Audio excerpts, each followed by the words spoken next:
In this video, we will see how we can check the pip version. Let's get started.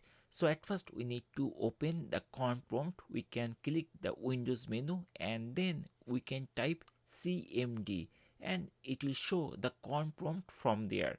We just need to select it by clicking there and command prompt window will be open shortly.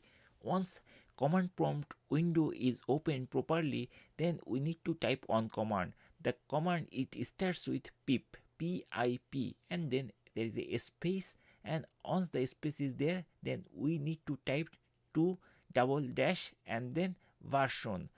That means pip space dash dash version, and then hit enter key or return key of your keyboard, and here you will find the version of the pip, and you will also see where the pip basically the software is installed properly on your computer.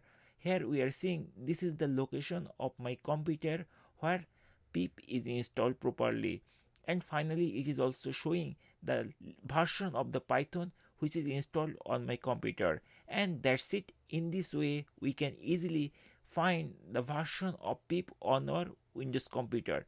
Thank you guys for watching the video.